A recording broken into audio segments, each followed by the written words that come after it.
Gonna keep this rolling. Next comic coming to the stage, ladies and gentlemen, Charles Belt.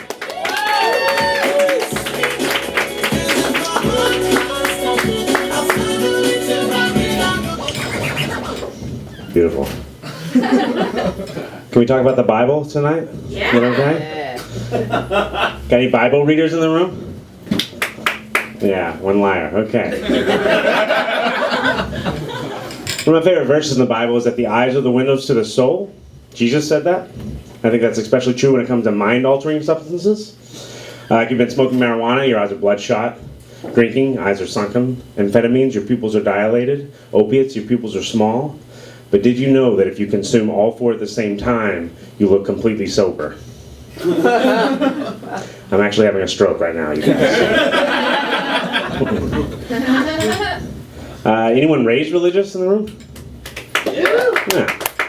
Dig that. I was raised Southern Baptist, which is the one true religion. In a small town in Arkansas, I had a Sunday school teacher who told me that every time you do something good, you earn a gold brick. And every time you do something bad, God takes a gold brick away from you. And the size of your mansion is determined by how many gold bricks you have left over when you die. Like, it's legal for an adult to tell that to a child in this country. There was all kinds of religions there. We had the Mennonites, and they would stand on the street and hold signs on Dixon Street, which is the main drag. And there was a sign that said, "An abortion is a decision that you have to live with for the rest of your life." But I think that's what a baby is. There's another sign, I promise, it's a real sign I saw. It said, "Getting an abortion doesn't make you unpregnant, it just makes you the mother of a dead baby." Okay.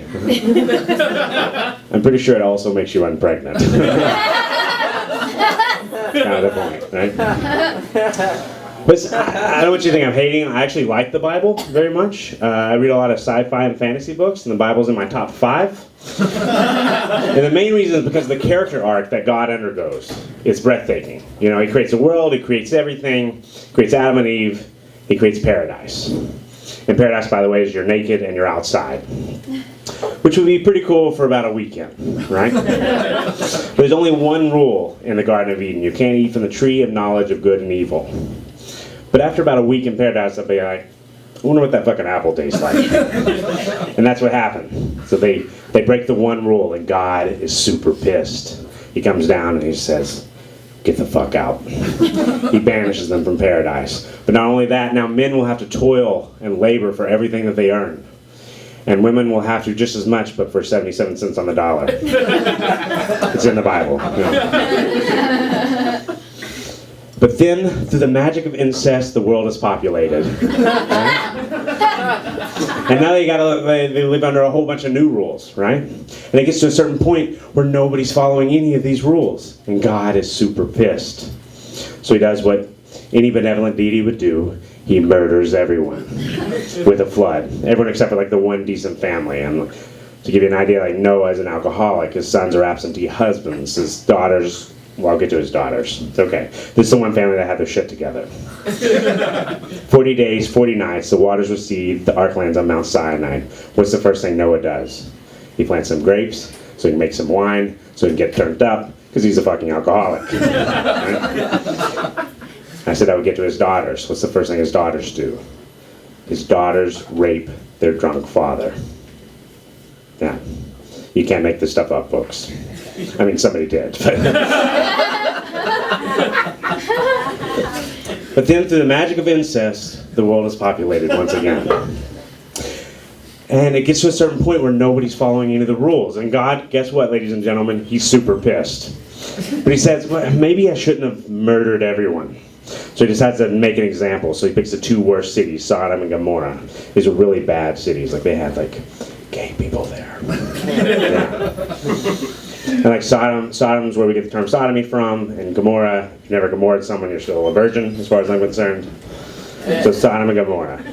So he picks them and he destroys them with fire and brimstone, like Michael Bay style. It's beautiful. But something interesting happens. People don't change. People are still just as shitty. Look around the room. There's that one shitty person in this room right now. We all know who I'm talking about. You don't know what I'm talking about. You're the shitty person. So humans are still the same. It's God takes a step back and he says, wait a second. Maybe they're not the problem. Maybe I'm the problem. Maybe I created an imperfect creature and expected them to be perfect. Maybe, oh man, I've got egg on my face, you know? He's like, this is actually the first time the phrase, it's not you, it's me, was uttered. So God goes down, he gathers everybody together, and he says, God, I'm really sorry. How can I apologize? And he thinks of something. He says, I know. This is my only begotten Son, Jesus Christ, whom I love very much. And I'm going to give him to you as an apology. And I want you to torture him to death.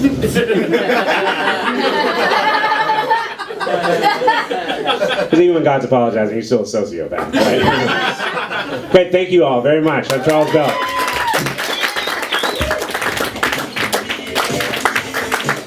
Charles Belt, everyone.